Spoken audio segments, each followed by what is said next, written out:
Alright guys, so thanks a lot for watching. I really hope you enjoyed the video. I'm spending like a lot of time making those edits.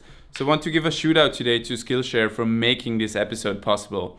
If you didn't know about it, Skillshare is an online learning community. They have like thousands of inspiring classes for creative people. And I think just in general, online courses are an awesome way to learn. I mean, I learned everything myself online, from filmmaking, editing, camera equipment, drones. So I think Skillshare is a super simple and easy way to get access to those online courses.